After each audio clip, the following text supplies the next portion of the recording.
Good morning. In 2016, the nonpartisan U.S. Sesquicentennial Commission was established by Congress to orchestrate a big celebration that engages Americans across the country in designing the largest anniversary observance in our nation's history.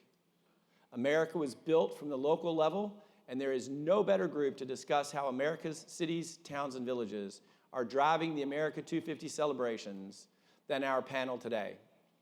Please join me in welcoming our panel, Baltimore Council President Zeke Cohen, Colorado Springs Mayor Yemi Mobolade, Philadelphia Mayor Cherelle Parker, and Harrisonburg, Virginia Mayor Deanna Reed.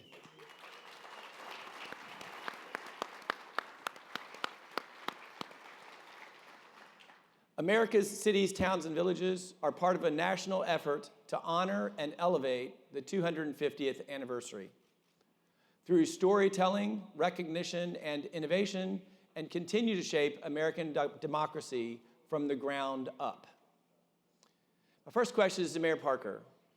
Lots of people are coming to Philadelphia to celebrate America's 250th anniversary, but the city will also host a World Cup game that will draw international guests as well. Tell us, what does this mean for your city, Mayor? First, it's an honor and a privilege to be here with the people who are closest to the folks on the ground, all of our local and citywide elected officials. Please give yourselves a round of applause. Woo-hoo. Thank you so much.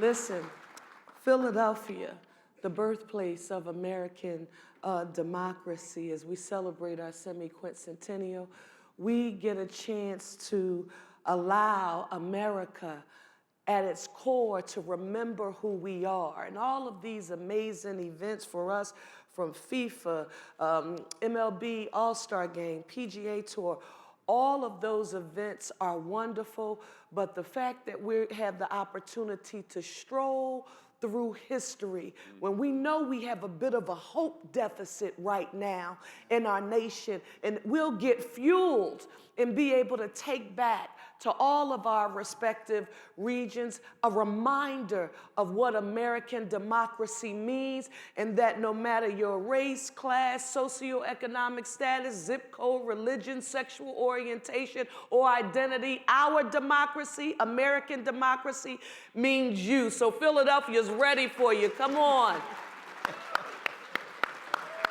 Thank you. I think several people just went online and scheduled the trip. They've got their plane reservations. Council President Cohen and Major Yemi, Major Reed, how are your cities celebrating or preparing to celebrate America's 250th anniversary?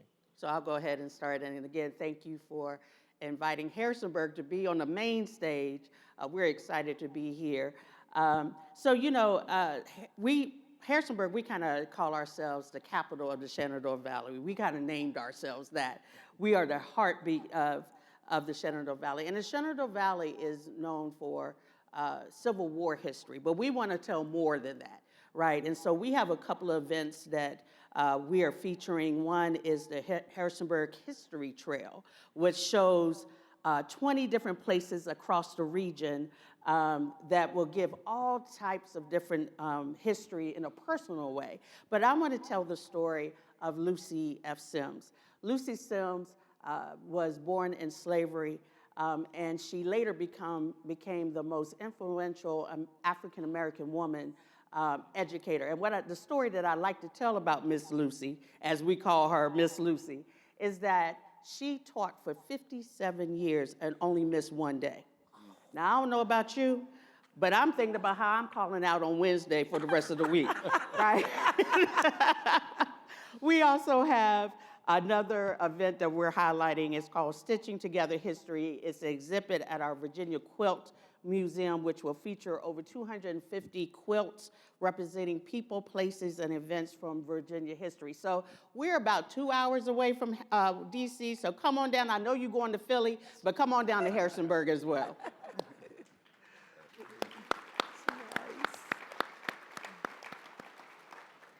In Baltimore, we are excited for our celebration. We have fireworks, we have festivities, but the piece that I'm most dialed into is a partnership with the Reginald F. Lewis African American Museum, where we will be discussing Baltimore's history, the good, the bad, and the beautiful. Come on. All right. I started my career as a middle school history teacher. And the thing that I taught my students was that true patriotism means knowing and wrestling with your entire history, even the parts that you may not be proud of. That's right. That's right. Yes. And yes. and like Baldwin said, that to love your country gives you the right to criticize your country. That's right. And yet we are in this moment where parts of our history, parts of our scars are being sanded away, books are being taken off of shelves and out of classrooms. And it is precisely because I love my city that we will remind folks that in 1910, Baltimore was the first place in America to segregate through city code. My forefathers. That we were a pioneer in redlining, that we had racial housing covenants that banned both Black Americans and Jewish Americans like me from living in white Protestant neighborhoods, that we fought a war on drugs that morphed into a war on communities of color. But we'll also remind folks that Baltimore was a pioneer in rail travel, that the B&O was the first in the country, that Thurgood Marshall changed American jurisprudence as the first Black Supreme Court justice. I'm sorry. And that, thank you, Mayor. And that in 2020, Baltimore was the first city in the United States of America to have legislated trauma-informed care so that our communities could begin to heal. And what I think is most important in this moment is that Baltimore this last year experienced the least amount of homicides in our city's history. And we did that through community policing, through Mayor Scott's public health approach, through investing in the communities that had been left behind. We did that by knowing our history. And the thing I want to impart to folks is, like our elders used to say, when you know better, You do better. you do better.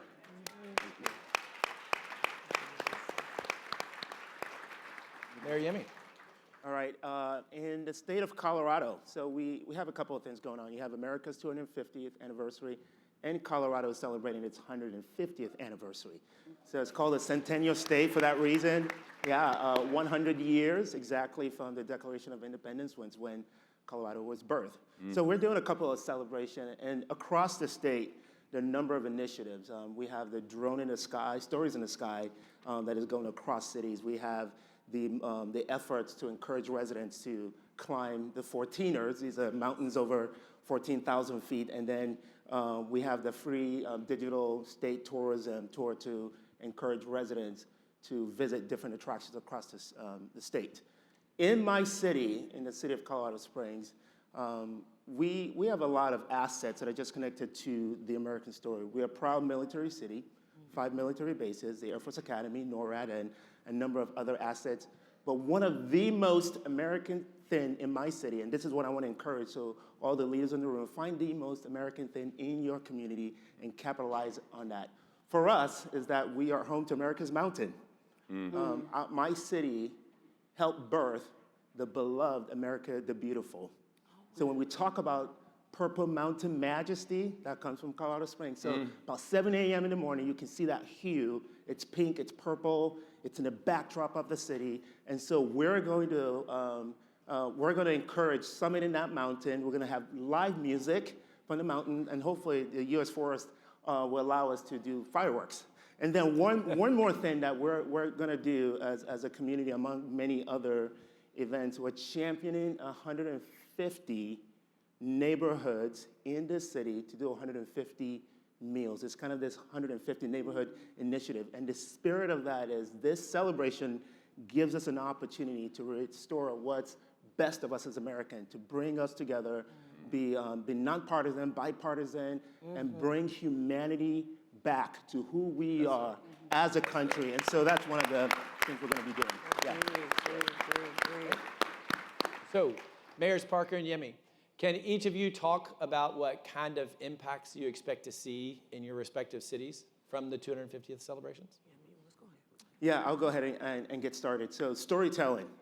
We're going to tell the story of Colorado Springs. We're going to tell the story of America the Beautiful. We're going to tell the story of, we're actually going to, and sorry to all the cities west of the Mississippi, we're going to promote our city as the best city to be west of the Mississippi, sorry, for the America's 250th anniversary. Another asset that we have in Colorado Springs is we are nicknamed Olympic City, USA, because of all the Olympic assets. We have the headquarters, we have the museum, we have the largest training center, we have 27 national governing bodies of the Olympic movement, and so a lot of Team USA spirit is going to be alive and well. But probably the second, and for me, feels like one of the most important things is we're going to create space for reflection and renewed civic pride. Because this moment, like I said earlier, gives us a moment to just pause, reflect on our history, not just the past, but where we are going. Because as you all know, our nation is divided. I mean, that's not a surprise.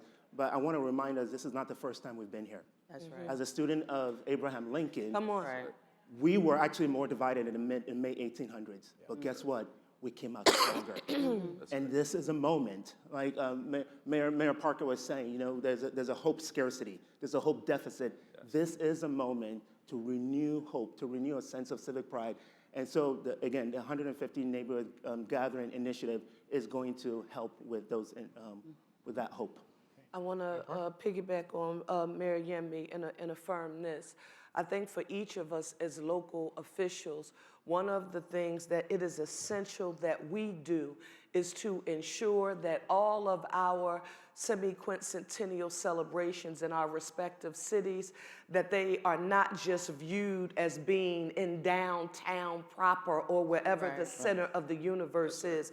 So I want to stick with you with neighborhoods. Philadelphia is a city of neighborhoods, and so we will have 250 neighborhood-based celebrations so that all of Philadelphia and America, when visiting and the world, you will be able to travel and experience all that is Philadelphia. You know, if you're in Philadelphia, you come for Philadelphia, but you stay for Philly. When you eat our food, you sing our songs, and you dance our dances, arts and culture, creative economy, it brings everyone together. So the economic impact is just as important to make sure that small and local businesses are the focus of benefiting, because this is about the business of 250 as well. And finally, they would kill me back home if I didn't do this right now, and I need you all to go to the App Store. I need you to download 2026 Access Philly so you can get a calendar of every event that will be happening. I want you to join us on July the 2nd if you can. Mayors across America will gather at City Hall. We will march to Independence Hall, visited the President's House exhibit that was taken down, but we're in the process of getting it back up right now. So we'll be, and again, in a bipartisan, nonpartisan fashion. We don't care if you're Democrat, Republican, Independent. This is for all of us to get reconnected to our roots. And finally, I don't know the age brackets here, but I want you to know this. If you remember what Woodstock was like, if you can remember Live Aid, you need to be in Philadelphia on Independence Day if you can sneak away. And because we are going to have a global legacy experience in our celebration of freedom in concert. And if there's anything that brings us together, it's music, art, and culture. We'll remind the world that we are one Philly, a united city. And when we all get together, we are one America, a united nation. That's right. Absolutely. So, there we go. I also want to touch, I'm sorry. Mayor Reed, Council President Cohen. I also want to touch on your communities and how they've been getting involved in this celebration. So could you share a little bit with us? Sure. So, Harrisonburg is already an engaged community. And so I could talk about Harrisonburg all day because that's actually my hometown. And what makes Harrisonburg special is that we're 56,000 in population. So, we still consider maybe a small town, but we're really not. We have 2 universities in Harrisonburg. James Madison University is our state university, and Eastern Mennonite University is our private university. But what makes Harrisonburg special is out of that 56,000 people that we have over 76 different languages spoken in our school system. So we are a very diverse community, and we love that. That's what makes us strong. So with our engagement in our community, we have a lot of different organizations and nonprofits that are already doing the incredible work educating people about our history. And so we're going to just join in. The big thing with us is partnerships. So that's how we're approaching the 250th anniversary, is joining in with what's already being done. So I have a list here. I have to make sure I follow this list so people get mad at me, because if I go off script, it goes the wrong way. So I'm gonna stick to what I have here. We already had the reading of the Declaration of Independence. We have the historical walking tour that's done by Bridgewater Historical Society. We have the We the People exhibit that's hosted by Rocktown History, and a living history demonstration day at Fort Harrison in nearby Dayton. And then, of course, with James Madison University right in our backyard, JMU has also done some incredible partnerships and events. They hosted several programs during our kickoff weeks, which was with students and community members, and they had a birthday bash for their namesake, President James Madison. And so we're going to continue to highlight those events. We also had the Virginia 250 Mobile Museum that came to Harrisonburg High School. So we're going to continue to highlight those events as we go throughout this year's celebration. Great. So Council President Cohen, can you share how your community is engaged? Absolutely. In Baltimore, everything that we do with and through community. And that's why our murders went down. That's why our population is going back up. That is why our renaissance will happen. And I truly believe we are in this moment right now where people are craving connection and community. That is why I believe cities will save America. And it's why I am, thank you, Mayor. and it's why I'm so grateful to the NLC for bringing all of us together. And I saw this dynamic the other night. We're doing a charter review process in the city of Baltimore where we're rewriting our city's charter. Friends, it is a tedious, challenging job, but there we were in a church basement in West Baltimore. 30 people showed up, and they got the passion, they got the energy, they are mad and sad and glad, and there's just this joy about being able to participate in governance. And so, like Mayor Parker said, we are in this moment with America250 where it gives an opportunity for people in our cities to see themselves in the story of America. And that is what I am most excited about for this moment that we're in. Great, thank you. So as we close, I want to ask each of you to take a moment, give us a chance to dream with you. How are you envisioning the future and preparing for your community for the next 250 years? Mayor Yemi. 250 years from now, and that future generation is going to look back and look at this moment. And as leaders who lead communities and cities, we have an opportunity to really help shape the narrative for the next 250 years, that future generations are going to look back to this moment. Everything feels hopeless right now. But this is a moment. We have and we must capitalize on this moment. It's a moment of promise. It's a moment of possibility.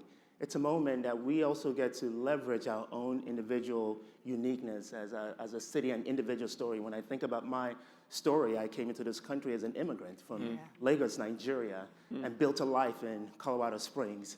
And I became a citizen 8 years ago. 5 years after I became a citizen, I ran for office. And thank you. It really is the promise of the American dream. In many ways, I represent the new immigrant American story. And being a mayor of a top 40 large city, and there are only 2 of us immigrant mayors, and Mondami is the other one. And this provides an opportunity to put that story, for me to put that story in front of our residents, in front of this country, and remind ourselves of what's best as Americans. We cannot lose sight of that. So yes, you hear the debates, you hear the imperfections, you hear, but there's also the promise of who we are as Americans. And that is the opportunity right in front of me and right in front of all of us. Great. For me, it's, for Harrisonburg, our vision is that we are a city for all. And we work toward that every single day. That no matter who you love, where you come from, if you call Harrisonburg home, you feel safe, you feel taken care of, and you feel loved. Our tag is that we're the friendly city. And there was a time, because I'm from Harrisonburg, I didn't like that tagline, right? And when I got on council, it was important to me that we were who we say we are. If we say that we're the friendly city, we're the friendly city for everyone. We say we're a welcoming city, we're a welcoming city for everyone. I'm the first Black woman to be mayor of Harrisonburg.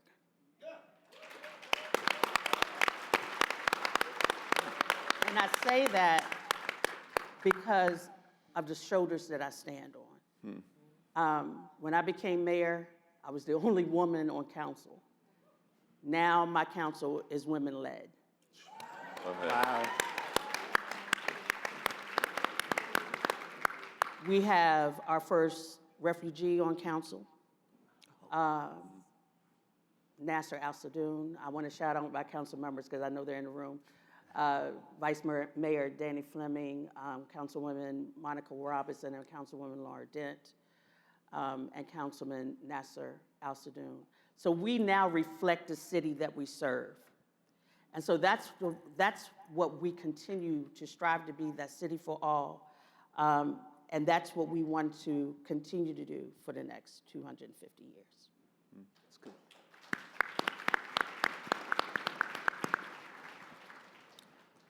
Go ahead. Okay. As mayor of the city of Philadelphia and Madam Mayor, you know, you make me think about that. People often say, we can't believe that you're the first woman mayor in the city of Philadelphia's history, first woman in 341 years. And I always tell people, it sounds nice. It does sound really nice when you introduce me, and I'm humble, but I want you to know I didn't run to be a footnote in somebody else's history book. That's right. And I say that to say, as mayor, I've made a commitment to the people of our city that if they gave me the honor and privilege of leading, I would work to make us the safest, cleanest, greenest big city in the nation with access to economic opportunity for all. So when I think about the future, the work that we are doing now has to translate in a tangible way in which people in our city can see, touch, and feel that the systems and processes that we needed to make sure were available as it relates to public education and access to economic opportunity and workforce development so that they can be put on a path to self-sufficiency. I'm a teach me how to fish kind of girl, product of humble beginnings, raised by my grandparents, born to a single teenage mother. There's a certain amount of dignity associated with earning your place in space when no one gives you anything. And so we want in the next 250 years in the city of Philadelphia, we want our rainbow coalition. I'm thinking about the Reverend Jesse Jackson. We want, no matter where you come from and where you start this race called life, we want you to have access to the opportunity to be self-sufficient, and you don't need government to do anything except for pay your taxes so we can provide these services. Thank you, thank you, thank you. All right, so Baltimore will continue to be a city filled with grit and grind, heart and chutzpah. We're a city of doctors and longshoremen, artists and innovators, creatives. And what I love about Charm City is that we are going to be the place that regrows its population, but doesn't displace the working class people that built Baltimore in the first place. And thanks to Mayor Scott and my colleagues and all of our communities, we are going to continue to lead the nation in reducing violence, not through mass incarceration, but through a true commitment to public health and investing in our people. That's right. And so when we look back in another 250 years at Baltimore, it is not just going to be the place where they shot the wire. It is not just going to be the best crab cake in America. That's right. You all should come if you haven't. If you haven't. But it is going to be the place where people regain their sense of pride, their sense of dignity, and where we push back against every stereotype and every narrative about the Rust Belt that's ever been written, and where our people truly win. Nice. Thank you for having me. Great. Thank you. Thank you for joining me up here. So local government certainly has a big role to play in celebrating America 250, and an even bigger opportunity for us to add some local flair and make the celebration a true reflection of our amazing communities. I want to thank each of our panelists for joining us today and sharing their experiences, planning for what they will surely be great celebrations worthy of remembrance. Thank you all for joining us today. Thank you. Thank you. Thank you. Lovely.